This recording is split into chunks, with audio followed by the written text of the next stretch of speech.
Hi, my name is Mike, and I'm here to read a comic. And the comic I'm going to be reading today is The Cat, issue number 2, dated January 1972. And I would say overall, this is an issue I really enjoyed. This is kind of the dawn of the Bronze Age. And you can see it in this comic book because this comic book is very well written. There's a lot more layers of depth and complexity with this issue than you would normally see from a Marvel comic, even just a couple of years earlier. This character came out during, I guess, Marvel's DEI era, when they were trying to expand their fan base beyond what was, largely, let's be honest, white boys.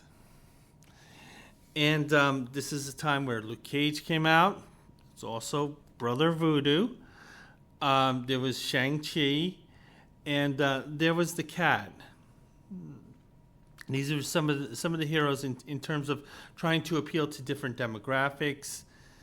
And even though this comic was a very well written issue, obviously this iteration of the Cat did not really catch on. The character later caught on much larger when she was rebooted as Tigra, and she was actually physically transformed into kind of a beastly type character. And I'm thinking Marvel might have had some like closeted furries at the time, because remember there was also Hank McCoy, who had transformed from a kind of like a football type guy into a furry gorilla. And at the same time, both these characters were very highly sexual at the time. And I was like, this is kind of bestiality here. But whatever, we're going to skip that. We go back to the Cat here, 1972. Marvel's trying to appeal to new demographics. This is a female-based character. They got a female writer, which was a good decision, Linda Fight. One because, hey, she was a good writer, because this is a well-written story. And two, because I guess they kind of didn't want just to do a generic superhero. They wanted to do one that, would somehow be relatable to what, women at the time were going through. And yeah, it was a different time. For example, women could not have a credit card unless they had a husband or another male guardian or kind of overseer, like a dad, signing for it. So female independence, even in the 1970s, was actually somewhat limited in many ways. And so I'm going to go take a look at the cover. The cover is by John Romita. It's a well-drawn cover. Because the Cat is a new hero, they sort of had to kind of bring in villains from other comics. They did this twice for her, because in this issue she's battling the Owl. And the Owl is a Daredevil villain. And also in issue 4, they brought in the Man-Bull. We see the Owl here. He is a character. He is an organized crime boss. He does have some limited superpowers, the power of flight. But he's largely his base is just simply being a crime boss. And he has to occupy space with other crime bosses in New York. For example, there's obviously the Kingpin, who's the big guy. And there's Silvermane, and there's himself also. And, he would sometimes have to deal with characters like the Big Man and the Crime Master. I think that was another one. So New York was a pretty big place that had a large niche for like criminal activity. And the Owl, he occupied a profitable but kind of a smaller base. He wasn't quite as well known as the Kingpin, but nevertheless, he was able to flex his muscle. The Kingpin couldn't roll over him, and he was sort of like enjoying this kind of mid-level status, kind of like he's kind of like the Lucchese crime family, where the Kingpin would be the Gambinos. We see the cover here. The owl is in flight. He has our heroine, the cat, in his clutches. He's pointing out that he can fly and she can't, which kind of puts her in a very vulnerable position here. What's interesting about the cat, and I found this out reading this, was that the feline motif wasn't one that was designed for her. She was given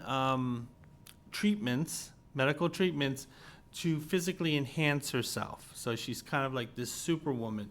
So the scientist who had basically experimented on our heroine, Greer Grant Nelson, did so with the idea of just simply making her a superpowered woman, like Wonder Woman. And the cat motif was something that was actually borrowed from, and it was actually someone else's idea. But nevertheless, she adopted it, and she was able to make it work. And like I said, this was a pretty good read here. And we're told that this story is The Owl and the Pussycat. I'm going to turn the page. So we're going to take a look at the splash page. Not necessarily a traditional splash page, because it's carrying on a story that had occurred in the first issue of The Owl. The cat here, it's nighttime. She's on the rooftop of a Chicago hospital, and she's there because there's a particular patient in that hospital, Dr. Tumalo, and she's in critical condition, and the cat wants to just kind of protect her and see what's going on with her health-wise, because it was Dr. Tumalo who was the one who experimented on Greer here and made her into this superpower heroine, and she's kind of the one who's really responsible for Greer getting into the superhero business. But nevertheless, she feels that she has a debt to this doctor, and she's going to make sure that she isn't going to be harmed, because there is a supervillain presence that is after her. Now, as this is going on in the first panel, in the second panel, she's caught by surprise by these three individuals in kind of these owl costumes, as they're kind of gliding by the roof here. And they're set forth to kind of land on the roof. I do like how this is laid out. Again, this gives the appearance that they're kind of walking in the sky, which I really enjoy. So they're not necessarily flying in. They're kind of gliding in here. And I'm going to take a look at the creative team before I turn the page. The writer is Linda Veit. She wrote a very good story. This is sort of the kind of like the start of the Bronze Age, because again, this comic is much more sophisticated than what was normally seen in most comic books in the Silver Age. The art team is Marie Severin and Jim Mooney, and I will say these two did a really good job, and their styles really meshed well. I definitely see more Marie than Jim in this story. But nevertheless, I think this was a really good team up, because they both complement each other very well. And we see Roy Thomas was the editor. And I'm going to turn the page. The Owl and the Pussycat at the time, it's kind of a play on words. It was a popular movie. I have not seen that movie. The movie looks a little dated in terms of, it's kind of like a 1970s sex comedy, early 70s sex comedy, which means it's kind of more like an early 60s sex comedy, a Hollywood one. So it's kind of, there's a lot of corny in it. But nevertheless, I'll probably see it because it has great scenes of New York. So then I'm going to turn the page. So anyway, these costume men, these owl these owl men, so to speak. They are approaching the cat. They are not targeting the cat specifically, but there's clearly something in that Chicago hospital that they want, and they don't want trouble from this other costumed character here. And the cat is making it clear that she's not one to be pushed around, because these guys are saying, listen, scram, go home to your husband. We have no idea what you're doing here. We don't care. Just leave. The cat is not accepting this. She doesn't like being told what to do.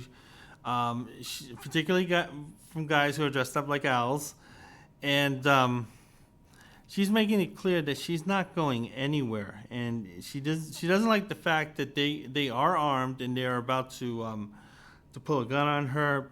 Now, before they get to pull the gun, the cat immediately strikes apparently the leader of these trio of owlmen here. So the cat strikes first, and she strikes fast. She knocks this guy out. One of the other henchmen here, they called the chopper, ground to chopper. There's a woman down here, and she knocked out Denny. And I don't think Denny would be too happy about being snitched out that he got hit by a girl hit him, and that he got knocked out because of that. But it's clear that the owlmen, they didn't fly a great distance. They were clearly in this chopper, and they were able to glide. I think that was clear with the owl. The owl can't really fly for long stretches of time, but apparently because of the way his bones are structured, he can kind of glide through the air. And he was able, and he's a smart guy, and he has scientists on the payroll, and they were clearly able to rig up some type of setup where he can have his henchmen simulate these powers. So anyway, the cat is going into action because she still has two other guys to deal with here. And it turns out that the chopper, they got the message, and they're shining their spotlight on the cat and the others. So the searchlights are kind of causing this other situation with the cat too. But nevertheless, it's not bothering her. I don't know what her fighting skills were, but nevertheless, her strength is enhanced, her speed is enhanced. So these henchmen are facing a woman, but they are facing one that is physically enhanced. So that's going to make her kind of a tough opponent. It looks like she does know some jiu-jitsu. I hope I'm pronouncing that correctly, because she is using some karate chops here. I'm going to turn the page. She's doing well for herself. The chopper is getting more involved. The chopper, the front of the chopper sort of has, again, this owl motif to it. And the orders from the chopper are to simply get the meddler, who the cat is being referred to, out of the picture. So once again, the cat herself is not being targeted, but she is in the way. So so whoever's calling out the orders from the chopper is quite ruthless, because they're basically saying, by any means necessary, get rid of this problem. However, there's enough of a ruckus going on the roof that one of the security men in the hospital, goes up there and sees and investigates. He is armed. He does come across this fight with the cat and the owl. He pulls a gun on the owl. However, the owl man is also armed. And we see that the cat also has arms. She's also somewhat armed in that she has like these extended claws, these extended steel claws that can, that she can kind of like, shoot out for a short distance. Now, I'm looking at this cat outfit. I'm looking at these claws. And I'm wondering if in the back of Len Wein's mind, he remembered this. And when he was coming up with the character Wolverine, how much of Wolverine was borrowed from the cat? Because they both have yellow outfits. They both have blue trim. They have very similar headgear. They have these extended claws. And I'm telling you, I think this might be the inspiration for the Wolverine here. But nevertheless, the cat, she's in this battle here because she not only has to fight these owl men, she also has to kind of protect the security guard, and she has to remain on the offense. So this is a tough square for her to cube. But nevertheless, she's doing a good job here because she's using the Spock thing from Star Trek, little nerve pinch. Again, she has enhanced strength, so this guy's really feeling it. So it looks like all three of the Owlmen are incapacitated. However, they have to deal with the helicopter. And one of the things is that the helicopter, there are clearly armed men in there, and they do fire on the roof. Now the cat sees this, and she has this sense, and just before they fire, she's able to get a hold of the security guard and to kind of get him to duck for cover. I'm gonna turn the page. And it turns out there is a henchman in the helicopter. He is armed. He's clearly speaking to another individual who is clearly in charge. So this guy is the subordinate at this point. And he's reporting what he's seeing to whoever his boss is. Both the cat and the security guard, they are taking cover here in the doorway, the roof doorway. There are police officers coming in now. So apparently enough of a ruckus has been caused that someone did call 911. The police are coming here. It looks like kind of whatever the Owlmen were planning on doing, it looks like the owl, and he'll be introduced in the next panel, is going to abort the mission. But the thing is, he doesn't want his henchmen to be caught alive and to spill the beans. So he does the James Bond villain thing, and he shoots his henchmen. Hey, good luck getting other henchmen to work for you. Nevertheless, the Joker was able to find guys to work with him, no matter how crazy he was. But this is normally something you don't want to do. The henchmen know that they are going to be doing things that might get them killed, but they don't want to go on suicide missions either. And this was an impromptu suicide mission that achieved nothing. So they basically died for that one little thrill of leaving the helicopter and kind of gliding down to the hospital roof. That's all they got out of it. We see our villain. It's the owl. Very well drawn here. Again, like I said, I cannot praise the art of Marie Severin and Jim Mooney in this. They really complement themselves well.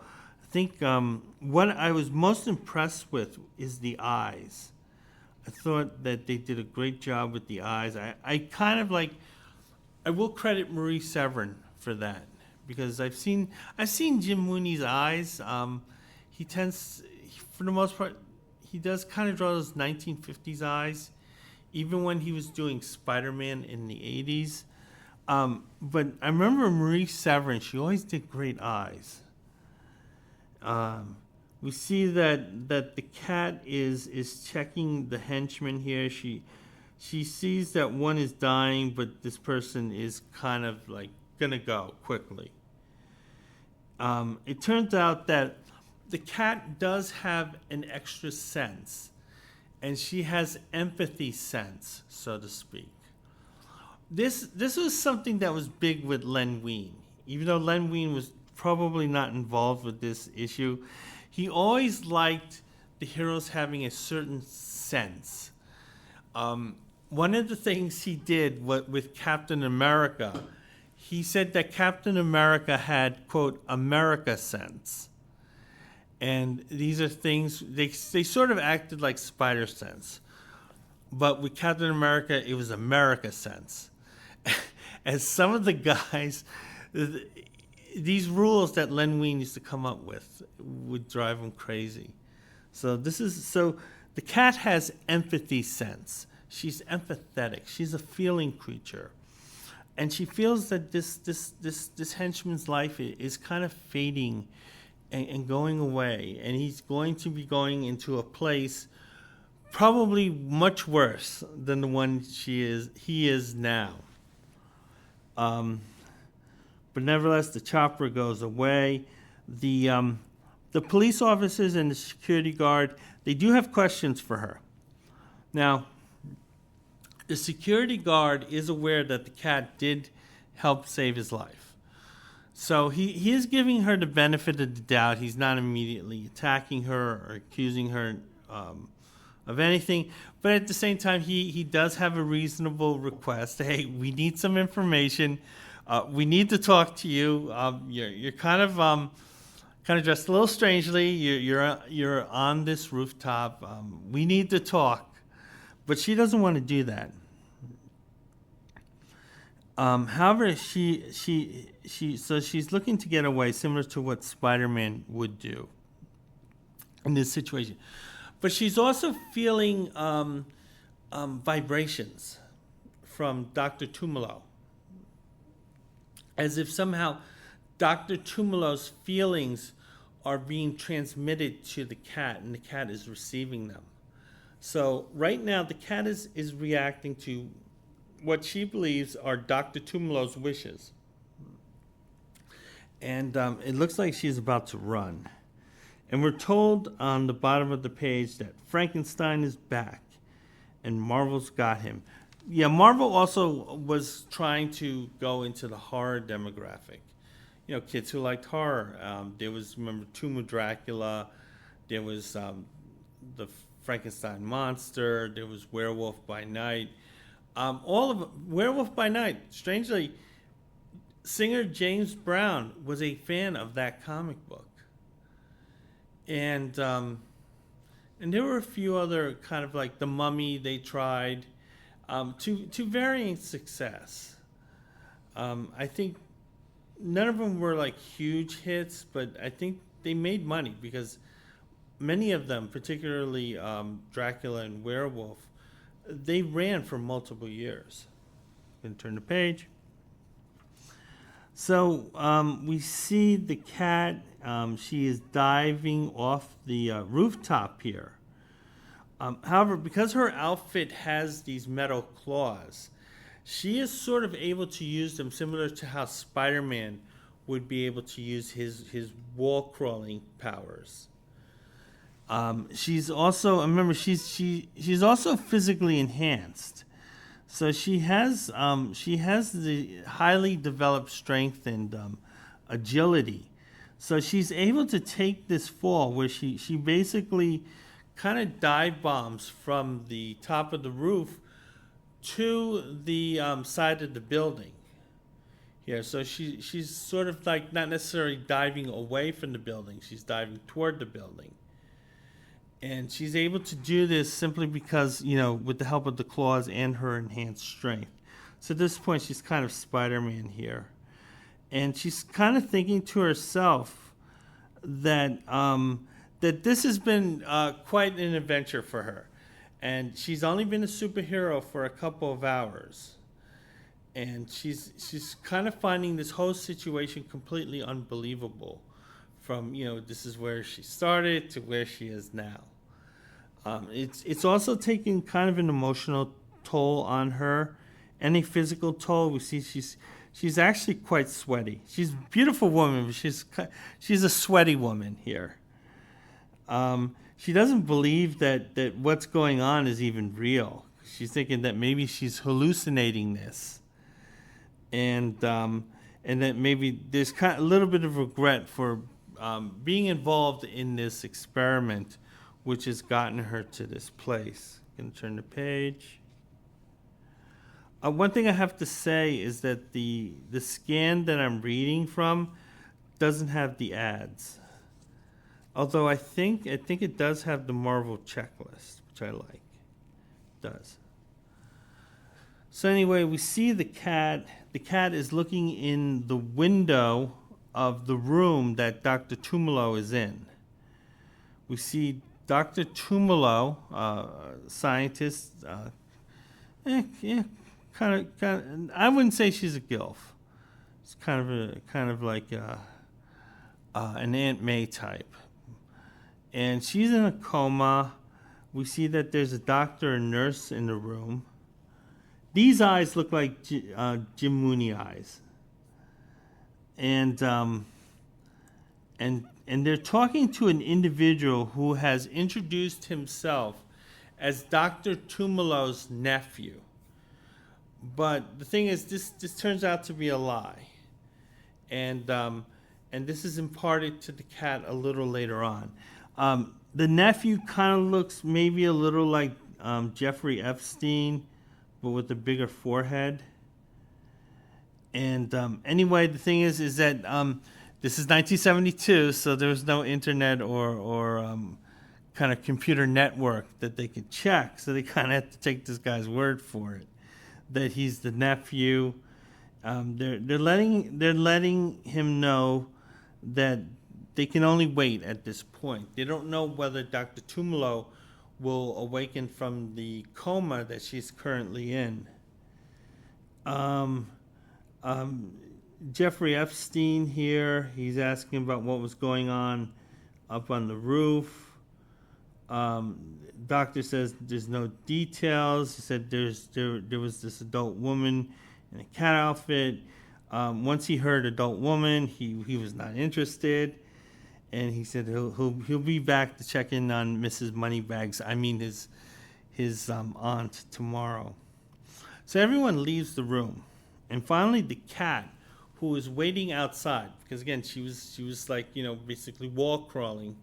She enters the window, and she's in the room. She sees Dr. Tumalo, kind of looking like Aunt May, and see the cat here. She's beside Dr. Tumalo. She's happy that the doctor is alive. Her and the doctor are friends, so this is not like a passing relationship. This is someone she really kind of deeply cares about, and we'll find out why a little later on. However, she's able to pick up the thoughts from Dr. Tumalo. So Dr. Tumalo is in a coma, but nevertheless, she is able to sort of have these one-way conversations with her friend, her protege, the cat, or Greer, I should say, because she has the mask off at this point, so she's Greer. Actually, she took the mask off a little earlier, and again, she was beautifully drawn. These eyes look like Jim Mooney, but these are good Jim Mooney eyes. And Dr. Tumalo is imparting to Greer that the creepy guy who is in the room, that was not her nephew at all. But actually, that is someone who is known as Donald Bain. And Donald Bain is the guy who is targeting Dr. Tumalo because of her experiments. And there's a little bit on that backstory coming up soon. Underneath, we're told that Stan Lee plus Spidey plus the Smasher. How can it miss? It missed. Spider-Man, during this era, finally, after all those years, Spider-Man becomes the #1 comic around 72 or so.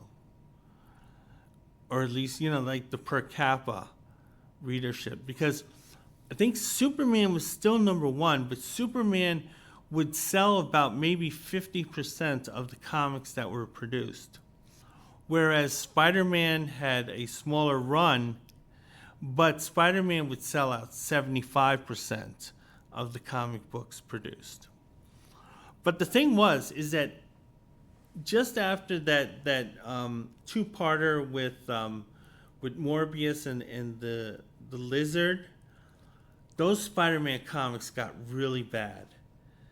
And there was probably about maybe a year and a half, almost 2 years, where those Spider-Man stories were not good. I remember it was hard reading some of those stories. And it really wasn't until Jerry Conway came in and he kind of corrected the ship. He did so by killing off Gwen Stacy, but hey, he had to break an egg to make that omelet. But nevertheless, yeah, Spider-Man at that time was not a good comic. Turn the page. So we're getting a recap, a very economical recap of what happened in the first issue of The Cat. And basically what it was is that Dr. Tumalo was working on these experiments to kind of enhance the female kind, so to speak. And Greer Grant Nelson, who is the Cat, she was the experiment. She was the one being experimented on. She consented to it. The experiments did work. Doesn't seem to be any negative after effects. What turned her into a real cat-like creature later on, that was something completely different. But nevertheless, the thing is that during the story, as the story unfolded in the first issue, Dr. Tumalo was attacked by some henchmen from a man called Donald Bane. And Greer was able to escape, but the doctor wasn't. And clearly it was during that ruckus that the doctor had somehow got into this coma that she's still currently in. It looks like before Greer got out of the laboratory, as Donald Bane's men were attacking them, she was able to grab this cat outfit that Dr. Tumalo gave her. And she put on the cat outfit, and she was able to defeat Donald Bane's kind of enhanced henchman here. Because it looks like there's this one henchman here who looks like he was physically enhanced. So it's kind of like that man versus woman. And it was the female, the cat, who won out. But apparently, it seems like Donald Bane, he kind of accepted defeat really hard. Because he decided to take himself off the census. So the thing is that even though Donald Bane himself seems to be no longer with us or with the Marvel Universe, nevertheless, it was sort of like the dominoes. Like, once the dominoes started falling, they just kept falling. And again, Dr. Tumalo from the coma is kind of communicating indirectly, not non-verbally, I should say, with the cat. So the doctor is able to. The doctor knows what's going on, even though she can't communicate in any way. So the cat leaves because the thing was, okay, at this point they figure, okay, she's probably safe. No one's going to come to the hospital at this point. I got the information. I can kind of take a rest here. And we see the cat. She leaves the hospital room. She uses those claws that she has, those claws that can extend, similar to how Spider-Man would use his webbing. So it's kind of like she's kind of like, she's kind of like, webbing her way through Chicago. She's not in New York, she's in Chicago. She finally gets home, she's exhausted. She takes off her battle suit, which is her costume. And she takes a bath, which we don't see, and then she goes to sleep. Or at least she tries to. You can turn the page. So we're given a much deeper backstory and rewind of the first issue. So this is the second issue, but presumably there were kids who might have missed that first issue, and they might be picking up the second issue as their first experience with the cat. I often found myself in that situation where if a new comic came out, it was usually the second issue I was able to get, not the first issue. And we see that, her life is being told. She was a young woman, very beautiful woman, Greer Grant. And during the course of her graduate studies, because she is studying to be a scientist, she had met a police officer named Bill Nelson. The two fell in love. He's kind of a ginger here. And they got married. But then what had happened is that there was a crime occurring when Bill was off duty and he was with Greer. He tried to shoot it out with these armed robbers. He ended up losing that fight. So she's there. She actually had to watch her husband die in front of her. Then it turns out they go into her career. This is kind of like a sudden break where, okay, the marriage ended abruptly, but her career continued.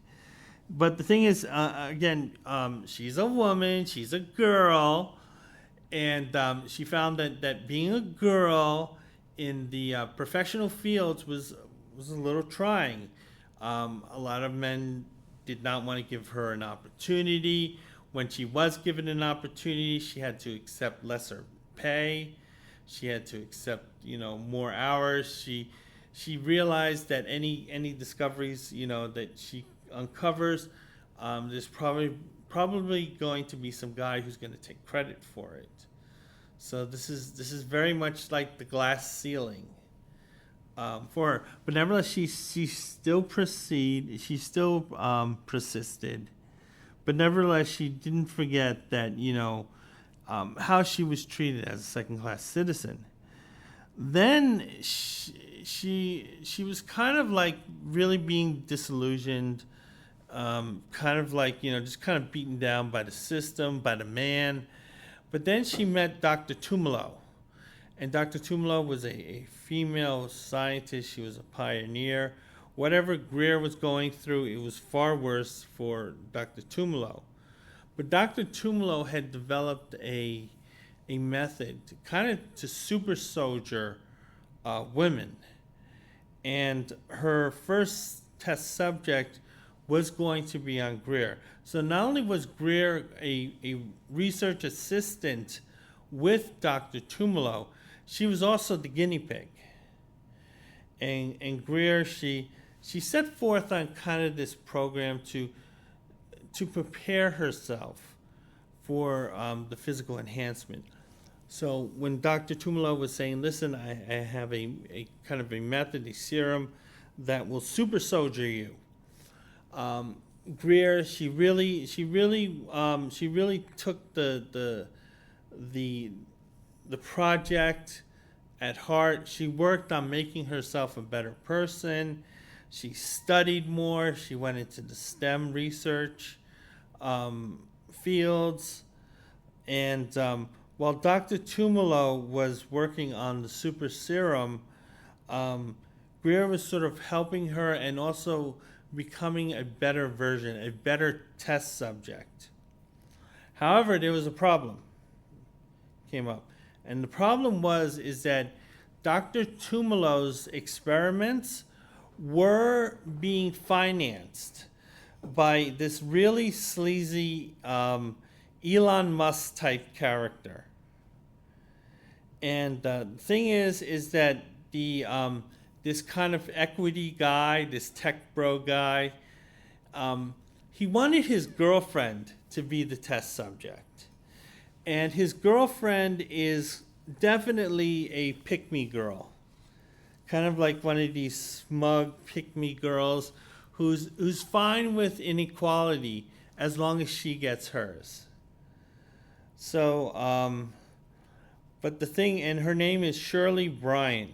So the thing is that Mal Donald Bain, the fiancé, he wants his girlfriend to be the super soldier, and she's like, she's clearly one of these pick me airheads. And turn the page. Oh, we're told underneath that Doctor Strange lives in Marvel Premiere. Marvel Premiere was kind of the tryout title for Marvel when they had a character that they thought could carry their own title, but they weren't sure. So they would kind of have them in Marvel Premiere. Doctor Strange had a run with that comic. Then I think the Guardians of the Galaxy did, and a few others. I'm gonna turn the page.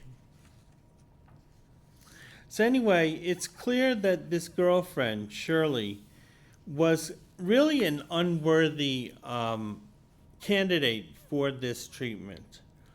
This treatment was supposed to enhance women, make them into Wonder Womans, so to speak.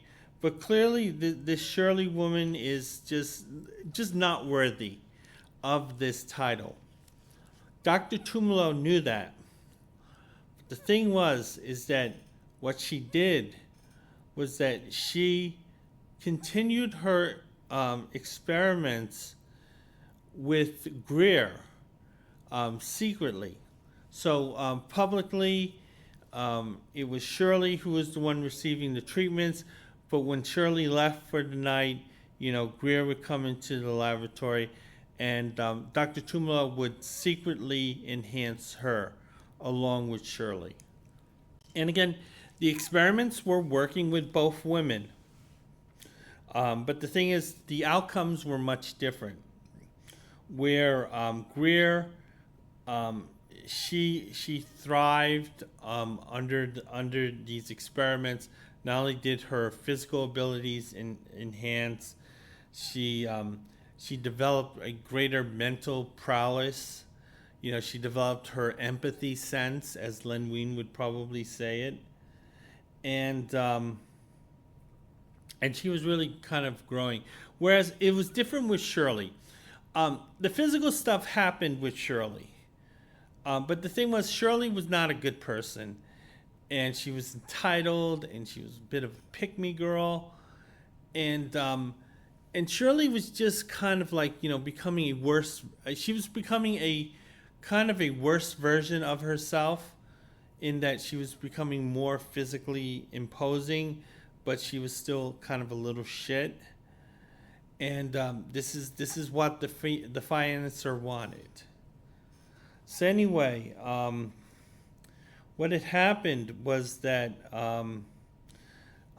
Tumalo had gone to see Donald Bain. And the thing is, she wanted to end the experiments with Shirley, because she just didn't see anything good happening with Shirley. She said, this girl is bad news. She's going to be more trouble than she's worth. This person is unworthy of what I'm trying to achieve. But as she kind of secretly entered into Donald Bain's laboratory, I think, or headquarters. Donald Bain had a headquarters. She came across Donald Bain and Shirley, and apparently they were sort of working on this scheme where Donald Bain was going to create an army of women just like Shirley, where they were going to be physically enhanced, but they're going to be morally compromised. And they're just going to be, and they're just going to be under Donald Bain's control. Now, from what it looks like here, because we see Shirley, she is wearing the cat motif, the yellow and blue outfit here. But the thing is that Shirley, Shirley is not, shall we say, a slave to Donald Bain. She's just kind of like the airheaded girlfriend. She's the mean girl here. And the thing is that Donald Bain is going to use these enhanced women that he finds in his health clubs. So apparently he runs these kind of gyms, health clubs, and he's able to have access to a large number of women. Again, probably the fair share of mean girls. So he has this pipeline, this red pill pipeline of really mean girls that he's going to kind of take control over. Gonna turn the page. But it turns out that Donald Bain has something up his sleeve that Shirley wasn't anticipating. And what is happening is that Donald Bain gives Shirley a collar to wear. And, Shirley's like, yeah, sure, whatever, sure thing, Mr. H. And it turns out that this collar actually takes control of Shirley's mind. My guess is that because it's around the neck, it's probably close to the brainstem. And this collar is actually able to kind of take control of the brainstem and basically taking control of Shirley. So at this point, Shirley is kind of like this mindless, fembot, so to speak. Now this is kind of interesting because in Marvel Team Up, there was an issue with Spider-Man and Tigra. They team up, and they're facing off against Kraven. And what had happened in that story was that Kraven had a collar similar to this, and he was able to put it around Tigra's neck, and that made Tigra basically a mindless puppet of Kraven. So this is probably something that Chris Claremont, he remembered reading. Maybe he helped develop it because he was kind of an intern at the time. And he later used it in that Marvel Team Up. That Marvel Team Up is a really good issue, but it sort of does imply that Kraven was taking advantage of Tigra physically, which kind of, number one, ill, because that's again bestiality, and two, again, it's non-consensual. So anyway, we go back to this story, this version. We see Shirley. She's in the cat outfit. So again, this is a motif that Donald Bain came up with, and we see Shirley. She's training in being the cat. But the thing is, since she's under the control of this collar, she doesn't really have any free will. So anything she does, she's doing it very mechanically. So she's very much truly a puppet. And the problem with her being a puppet is that, her reflexes are slower. She's much more mechanical. So as she's training and climbing up these steel girders to kind of test the cat claws, she falls, and she falls to her death. Dr. Tumalo witnessed this entire thing happening, because remember, this is happening in Donald Bain's headquarters. So she runs out. Now, one thing she does do is that she drops her notebook. And it was that notebook that cued Donald Bain that the doctor witnessed this. Otherwise, Donald Bain would not have known of the doctor's presence if that notebook wasn't left. But in the course of trying to escape the headquarters, Dr. Tumalo actually came across other cat battle suits, like her costume. And again, the whole thing with Donald Bain was that he was going to create an army of these fembots in these cat motif outfits. And the doctor grabbed one of those costumes. I'm not sure what she was planning on doing with it. Obviously, in terms of the story, it was to give it to Greer so she would have her superhero motif. But in terms of the story, I think it's explained that she wanted to kind of experiment with the costume and see what features are there. Dr. Tumalo, she returned to the lab. She encountered Greer. So Dr. Tumalo explained everything to Greer about what's going on. And that's when it was during this discussion that Donald Bain's henchman had broken into the lab. And that's when the doctor found herself cornered by the henchman, but Greer was able to escape, and she was able to escape with one of the cat outfits. And we see here that, and it's kind of like a retelling of what happened in the first story. And so the reader is caught up. If the reader didn't grab that issue that was on the newsstand, they're caught up with what's going on here. Turn the page. So Greer is kind of adopting the supervillain's motifs. Then we see Greer again. They're noting the costume. The costume again was designed by the super rich equity guy, so it's high tech. The outfit probably Tex Gore. I don't know what they made of. The eyes are enhanced like a cat's. So her eye coverings even enhances her enhanced eyesight. Again, she has those claws, those cat-like claws, that she can use sort of like similar to how Spider-Man would use them. And thus, a new superhero is born.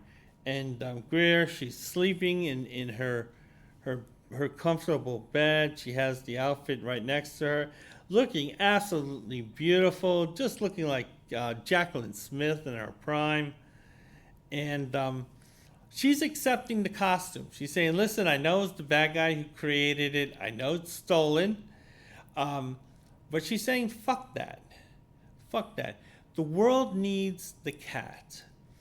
And if the cat, any part of the cat came from this kind of low-life equity guy, so be it.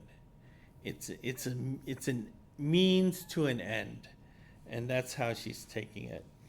And we're told underneath, the Frightful Four are back in town. It's Fantastic Four. So anyway, we see it's the next day. Greer Nelson, she's on her way to the hospital to visit Dr. Tumalo. But she did bring part of the costume with her. Because apparently it sounds like part of the costume got a little messed up. It's a little dirty. She didn't feel comfortable taking it fully out. But she felt fine about the claws and the mask.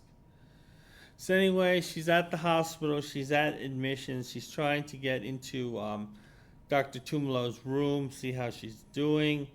It looks like one of the doctors recognizes Greer here, and it turns out that it's Dr. Tumalo's attorney, Ben Richards. And Ben Richards is with kind of this creepy Epstein guy. So the creepy Epstein guy, he leaves the room, and that leaves Greer and Dr. Tumalo's lawyer to talk. And the lawyer, he's violating attorney-client privilege by kind of saying, listen, the reason why creepy Epstein guy is here is because Dr. Tumalo owns part of a family business that's a munitions factory. And Dr. Tumalo, she's kind of like a beatnik, give peace a chance. So she wanted nothing to do with the family business of developing bullets and bombs and all that. And the nephew wanted to see if he can get a piece of that inheritance. So that's apparently what's going on. And the lawyer is saying that he did kind of check out Dr. Tumalo's will. The nephew wasn't mentioned in it because there is no nephew. Guy's lying. But it turns out that Greer, who is not family, is the beneficiary of her will. So when she wrote out her will, she made Greer the executor, someone who wasn't related to her. And the lawyer's pointing out this is normally pretty not standard procedure, because they would expect like a family member to be a part of the will and not a stranger. But we know that Greer is very close with the doctor. Even though the doctor is using her as a guinea pig, nevertheless, the two are friends. And again, beautifully drawn artwork. But what had happened is that during the discussion, it appears that Dr. Tumalo is being kidnapped. And obviously, when the creepy nephew left the two of them, he probably kind of he kind of planned out and went about kidnapping Dr. Tumalo. Because Greer has her special empathy sense, and because Dr. Tumalo can communicate with Greer, I think the waves, the empathy waves, are hitting Greer, and she knows where the doctor is, and she knows that the doctor's in trouble, and she's going to go into action here following this ambulance that the Dr. Tumalo is in. Turn the page. So Greer, at this point, she's in her car. Again, she didn't take her full costume. She took the claws and she took the mask, but she didn't take her full outfit. So she's in her civilian clothing. She is driving. She is chasing the ambulance here. And it looks like they're heading toward the amphitheater. And there's a particular business district here, lots of warehouses. But Greer, using her empathy powers, she's able to pinpoint exactly where the doctor is.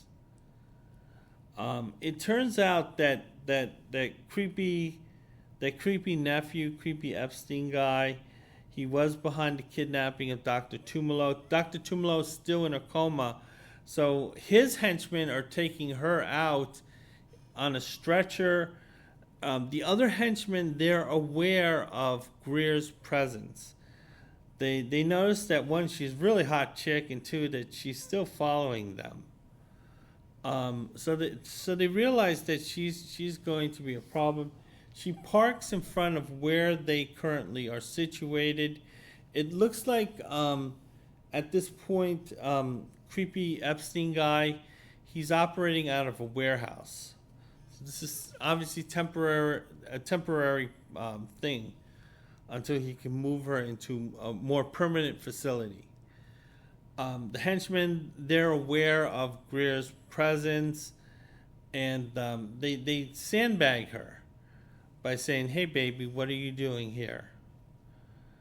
And the henchmen take Greer up into the warehouse. And it appears that creepy Epstein guy, he works for the Owl. So right now the Owl has come back into the picture. He's demanding why the girl was brought in, because the Owl wants as few witnesses as possible. He wants as few individuals involved, and he feels that those guys capturing Greer and bringing her in is simply just going to be another person who's going to have information that they shouldn't have. Al's kind of ticked off on this. I think he was expecting them to kind of just summary take care of the issue right there. But to a degree, these guys really kind of don't want to do that to a woman. At least kind of like the normal guys. You shouldn't want to, like, hurt a woman. You shouldn't want to hurt anyone, particularly a woman. But nevertheless, the owl accepts his new reality that, there is going to be an interloper. There's going to be one more person who's going to have too much information for his liking, and he's just going to have to deal with it. So, I mean, on one hand, it's hard to say those guys were wrong, but on the other hand, they're really inconveniencing the boss. Creepy Epstein guy, he's talking to Greer here, saying it was foolish for you to follow us. Listen, you may look like Lois Lane, but you shouldn't have been acting like Lois Lane. But the cat, again, she's very calm. She has to think about her friend, Dr. Tumalo. Even though Dr. Tumalo is in a coma, nevertheless, she's still conscious of the events that are happening around her. And so she also has to sort of watch out for herself here, because, she may look like Lois Lane, but she ain't Lois Lane. And there's going to be no Superman saving her if things go sideways. And we're also told underneath that war is hell. Believe it. You can turn the page. So then everyone goes to the Citadel, where the owl is. The owl is holding court here. The owl is quite ruthless. He is livid at Creepy Epstein here for bringing a witness here. And he's of the opinion that she should have been, quote, taken care of much earlier. And he's also angry about how things went on the hospital roof. So the owl's blaming this henchman for that too. But Creepy Epstein, he always has an answer to a question. He's saying, listen, hey, she might turn out to be valuable after all. You gotta give it a chance. Creepy Epstein is talking about a transfer. Then we see Greer. She's very confused. What exactly is this transfer you're talking about? The owl can't help kind of bragging to her. I mean, as pissed off as he is with her presence, nevertheless, this is a hot chick. This is a middle-aged guy who looks like a fucking owl. But nevertheless, he kind of wants to impress her. And, he can't do it with his physicality, but he'll do it with his intellect. So he's going to give away the game plan and, trying to impress her. And what it is it's basically something that is going on right now. The owl wants to create an AI tech world that he can control.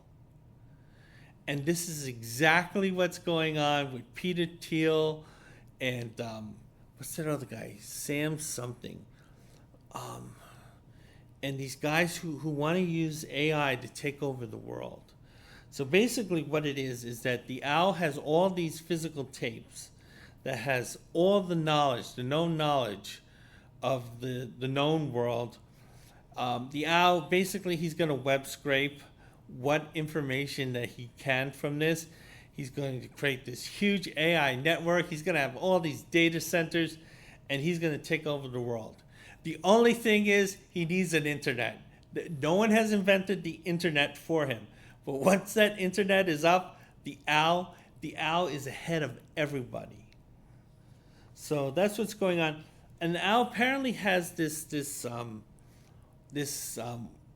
transfer, this way of transferring information from the tapes into a human body without using a USB port. And the owl's quite proud of that here. And the thing is, he's going to use it on himself, which again is fine. The owl's a smart guy. He knows how much or how little he can take in. As I mentioned, real life owls, they're not very bright animals. and that's because most of their brain function is focusing on their eyesight and not necessarily anything else. But nevertheless, the owl's like, "Hey, I got plenty of room there. You know, I'm gonna take this stuff. I'm gonna have all this AI information." The first thing he's gonna think about is, "Wow, who's this Elon Musk guy? He's wonderful," because that's apparently Elon Musk got caught he was reprogramming his AI to kind of stroke his ego. And the thing is that the owl wants to use this transfer device on Dr. Tumalo, not to transfer information into her, but to take information out of her. The cat, beautifully drawn here, she's saying, "Oh no, don't you dare do that. Dr. Tumalo is nice." I'm going to turn the page. So anyway, the owl dismisses Greer's complaints. He doesn't know that she's a super enhanced individual. Greer's taken away by one of the owl's henchmen. The henchman hits her in the back of the head. Jeez, that was kind of brutal. I mean, you can destroy someone's life doing that. Greer, she's thrown into a closet. You know, it's locked, it's dark, you know, her head is swimming. And the thing is, she actually does sort of have a modified cat outfit. Now, the claws and the mask, they came from the original costume. However, it turns out that Greer apparently has a body stocking that happens to be yellow and that happens to match the cat's outfit. So the thing is, she's not fully wearing the cat's costume at this point. She's wearing kind of like this body stocking to sort of help out here. And we see Greer, she's able to break out of that locker that she was locked in, and she gets back to the laboratory here. And she doesn't really think much of the owl. She thinks the guy's a buffoon. She's saying, this guy looks ridiculous, and he sounds ridiculous, and this guy sounds like kind of a clown here. But nevertheless, she also realizes that a fool with a lot of power is kind of a dangerous fool. So she's going to take care of that. The owl is giving more expository dialogue about his plans. Again, AI is going to rule the world, according to this guy. That probably won't happen. But, you know, again, this guy is decades ahead of everyone else. This is 1972, but these are crimes that were being committed in 2023. 50 years later. This guy's 50 years ahead of his time. And he's saying he can take over any type of institution or establishment. Wall Street, the White House, doesn't matter. He's going to control it. And we're told underneath that Ant-Man mixed up Marvel's Got 'Em All. I think Ant-Man was also in Marvel Premiere for a little while. They wanted to see whether they can reboot that character.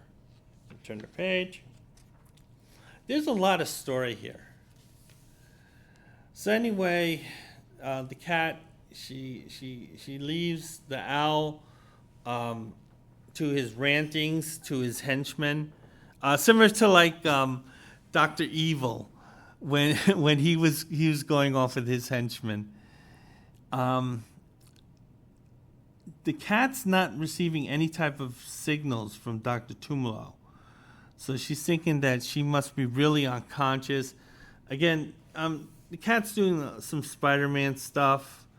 The cat encounters the henchman who had hit her in the back of the head. He knocks him out very easily. It seems like this guy was guarding Dr. Tumalo.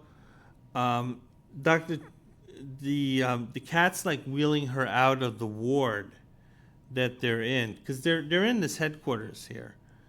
Dr. Tumalo is not reacting. So the thing is, she thinks that Dr. Tumalo might be dead. And the thing is, she's still alive, but the thing is that the owl had used that device to suck out all her intellect. So at this point, she might be in a vegetated state. The cat's concerned about this, that, she might be physically alive, but she might be otherwise gone. And the cat wants to take Dr. Tumalo back to the hospital so they can see exactly how much her intellect has been damaged due to what the owl did. You can turn the page. So anyway, there's a general alarm in the headquarters. So the owl is aware that something happened. He doesn't know what happened, but he probably has surmised that Greer has escaped and that she had taken Dr. Tumalo out of the headquarters. So the owl's henchmen, who are in this owl motif, they're on the prowl and they're searching for Greer. At this point, the cat, because she has her mask on, she's in an ambulance. She's about to drive her and Dr. Tumalo to the hospital so Dr. Tumalo can have that evaluation. But clearly, the henchmen, they're kind of on to her, but she's just able to drive off. And the henchmen are firing at her. So the henchmen were not able to stop Greer from escaping. However, the owl, who again has a superpower, he has the power of semi-flight. He can glide. He jumps out of his window, and he glides down to intercept the ambulance that had just left with the cat and the doctor. The cat stopped the ambulance because she wanted to pull the fire alarm, one of those fire alarms that would be in the street. Again, no cell phones at this time, so it's not like she can call 911. And the owl intercepts her. Also, some of the henchmen also see the cat there. So as the owl is gliding down to intercept the cat, he has to worry about his own henchmen shooting him because they're firing on her. However, he orders the henchmen to stop firing because he's going to handle her physically. And turn the page. So the owl and the pussycat, they come to fight, and they are fighting. The cat takes the upper hand immediately because she uses her enhanced strength to body chop her, deliver a karate chop. The owl is impressed with how strong the cat is. But at the same time, the cat is also impressed with the owl, saying this guy is a buffoon and he's a clown, but this is a pretty strong clown here.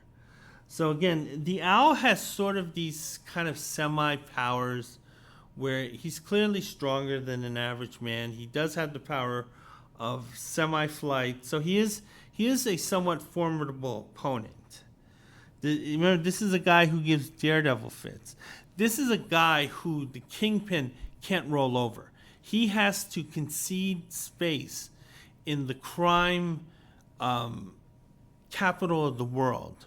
So the owl is kind of a formidable opponent here, and he's showing it here. The henchmen are a problem here. They're slow to react. They need the owl's instructions. Sometimes they don't listen to the owl. That's a problem. The owl is constantly calling them incompetent buffoons, which means that the owl has problems hiring good help.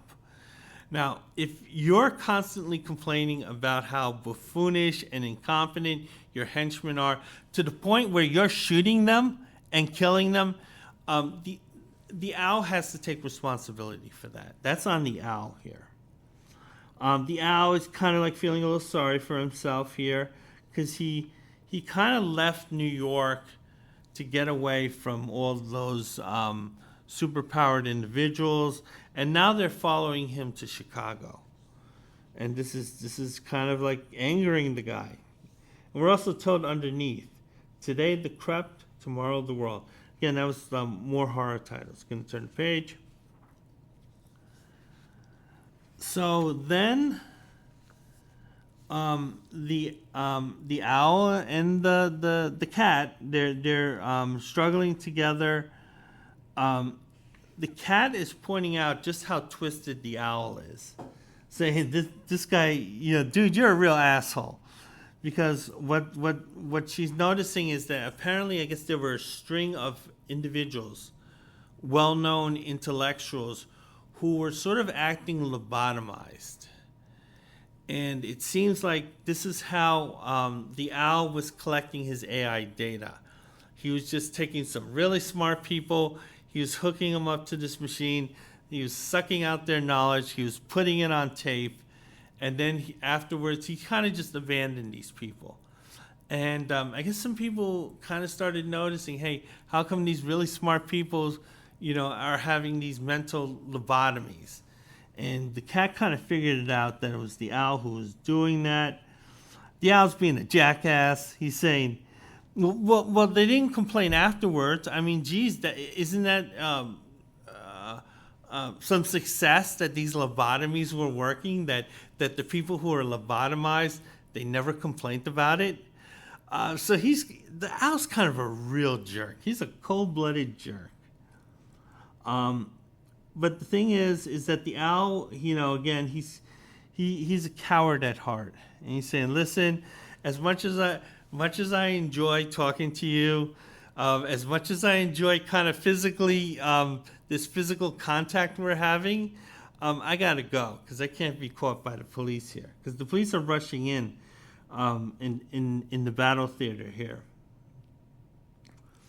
And it turns out that some of the cops who recognized the cat earlier from the rooftop, they see her here. They're not firing on her, so they're giving her the benefit of the doubt. But at the same time, they do want answers from her. But because of this interference from the police, the owl has kind of gotten a good head start. So he's out. He's escaped. After all that, he gets away. The cat also gets away too. And again, she's kind of fortunate. The cops really aren't putting much effort into stopping her. She does have to disarm one of them, but other than that, she kind of goes away unscathed. They are firing at her as she's crawling up the wall, similar to what would go on with Spider-Man. You can turn the page. So we go back to the owl. The owl goes back to his headquarters here. He still wants his AI empire. He gets back to the lab, and it turns out that what happened is that Creepy Epstein decided he wanted to take over. And what he did was he took that head device that the owl would use to suck out the knowledge of all these important people, and he got the owl's henchmen to reverse the process. So rather than having knowledge sucked out of him, he'll have the inputted knowledge of all this AI in him. That might be kind of a bit of a mess. Now, I do like ChatGPT. It's been very helpful to me because I do sort of programming work. But at the same time, I've had to struggle with ChatGPT, and it's kind of like fighting with a person almost, getting it to understand exactly what I want. And there are times, I will admit, I've been at the point of tears because it refused to do what I was asking it. So having all this knowledge it might not be the beneficial thing that Creepy Epstein wants. But the thing is, Creepy Epstein has a gun, which means that the henchman can't do anything and the owl can't do anything, because the owl doesn't believe in guns. No, he believes in guns for his henchmen, not for him. He doesn't touch them. And Creepy Epstein, he fires at the owl, but the thing is, he misses the owl. Because again, the owl moves faster than most people would think, but he does hit some of the computer electronics here. And the owl's furious that his motherboard has been damaged. This trips the machine to turn on, and apparently all this knowledge that's going into Creepy Epstein is too much for him. And then he kind of just like his brain just turns off at this point. This is like, information overload. So then we go to the cat as we turn the page, and it seems like the cat she's figured out where she knows where the owl's headquarters is. She's on the roof. We see the owl's helicopter. Because again, the owl has limited flight. The two encounter each other on the roof because apparently what was going on in the lab was just too much for him. He realized that his AI fantasies are not going to happen. Just like Peter Thiel and all these others, their AI fantasies aren't going to happen. The two want to slug it out. The cat is definitely making it clear she wants a rematch with this guy. He swings at her. She barely ducks the punch. This guy's more formidable than he looks because he kind of looks like Grandpa Munster. But apparently this guy, he has some moves here. The cat is able to strike the owl. His momentum takes him over the roof, so he's falling off the roof, but it doesn't matter because this guy has, he can glide. And he just simply glides out of the area and he gets away. And Greer, she's kind of left with this strange victory. Because the problem is that her friend Dr. Tumalo, she's basically been lobotomized. And now she has to take care of her and figure out what to do. And kind of these events weighed heavily on the cat because there's no victory here. Again, this is a much more complicated ending than most comic book readers at the time would have expected because there's no victory here. And we see Greer, the events that unfolded are definitely weighing heavy on her. And we're told that the next issue is Night of Terror, Night of Grief. And overall, that's the end of this story. And it was an enjoyable one, I will say. The last thing I'm going to take care of is the Marvel Bullpen Bulletins. It's the second issue, so they didn't have a letters page as of yet. So we look at Stan's soapbox. And he's talking about an event that had happened at Carnegie Hall where fans got to meet the Marvel Bullpen. The problem is that these guys, it was a stage performance, but they didn't know what to do. Probably the best thing would have been to have a kind of a Q&A or some type of presentation that they can interact with the fans and kind of give the fans all this inside information about the comic book creation. But they didn't do that. They tried to perform for the fans. And then, you had like Roy Thomas lamely playing the guitar and the drums and all that. But nevertheless, Stan's not talking about that. Stan's also talking about the monster magazines that they're selling for 60 cents. Once again, the comic book companies wanted the fans to buy higher priced items. And that's about it for him. Take a look at some of the items. The first item is dealing with the new horror titles that are coming out. And they mentioned that Mike Plug is going to be drawing most of that. Mike Plug is a legendary artist. He mostly worked on the non-superhero stuff. And there were artists who did not want to work on the superhero stuff. One of the reasons they really weren't fans of superheroes. The second reason was that these guys also wanted work in Hollywood and on Madison Avenue. And the thing is that romance comics were actually popular with those type of artists because they were continuously drawing attractive women, which is what the Madison Avenue guys wanted. And that's what the Hollywood guys wanted. Or they were drawing kind of like these monster stories, which again is something that would appeal to Hollywood. So they avoided the quote underwear comics with the costumes, and they would focus on those titles. And Mike Ploog was one of those guys. He didn't really focus on the superheroes. He focused more on either the barbarian stuff or the horror stuff. But he was a terrific artist. The next item is about Thor and his adventures in amazing adventures. Yeah. Oh no, actually, I'm sorry. They're talking about there's 2 Halloween issues coming up. One is in the Mighty Thor. That's when I think Thor was fighting Loki in Vermont, and in Vermont they had a big Halloween parade that was based around superhero characters. It appeared in both Marvel and DC Comics. And also Amazing Adventures was also a story with the Beast versus the Juggernaut. It was taking place there. So that's what they're shilling here. Another item is they're talking about the Fantastic Four and how I guess Franklin Richards is becoming more involved in the storylines.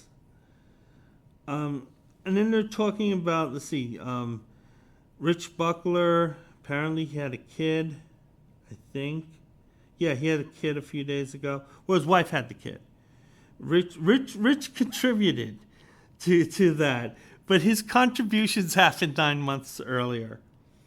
The wife had to carry the rest of the load. And they're talking about some of the stuff going on with Conan the Barbarian. They're focusing on the non-superhero stuff here. And then we got to the Mighty Marvel Checklist, which I always enjoy. Spider-Man 116 was out at the time. I told you this was a terrible era for Spider-Man. These stories, and I bet you 116 is one of them, were really hard to read. Hulk 159, I'd never read that issue, even though it's an issue I would have enjoyed, because it has the Abomination in it. Claws of the Cat, number 2, I just finished that story. Crypt of Shadows, again, I think these were mostly those reprints. War is Hell, that's kind of a combination of war and horror comics. DC did that stuff better. There's Spoof, which is sort of a comic book version of Mad, and they parodied shows like The Partridge Family and stuff like that. Those were usually terrible because comic book people just kind of aren't that funny. We'll see other comics that were out at the time. Fantastic Four 130, that had Jim Steranko cover. Thor 207, that's the Halloween issue. Captain America and the Falcon 157, that's when Steve Englehart was writing it. Those are excellent stories. Avengers 107, I think Starlin worked on that issue. That was a good issue. Daredevil 95, not really a Daredevil reader. Iron Man 54, not really an Iron Man reader. Submariner was at 57. Submariner actually had some pretty good stories at this time. Conan 122, that was a reprint, and that was a reprint because Barry Smith was in England. He had sent the drawings for this issue through the mail, and it was lost in the mail. So those comic pages were lost, and they kind of had to scramble to do issue number 23. But meanwhile, they had to publish issue number 22 because they did not want to incur those printing fees.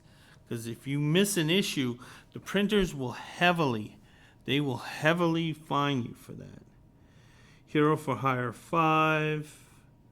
Again, more horror titles. Marvel Premiere 6. I think that's Ant-Man. Marvel Features 7. Amazing Avengers 16, I talked about that. Night Nurse was out, number 2. According to Roy Thomas, the most of the letters they got were from teenage girls who were interested in going into nursing, and they were asking for advice. Marvel Team Up number 6. Yeah, and then there's Tex Dawson, Gunslinger, and that's known simply because of the Jim Steranko cover. And we're told that there's The Invisible Man coming out soon. And again, that was another Steranko cover. And that's it. And that is my review of The Cat, issue number 2. And I hope to have more reviews up soon. Bye.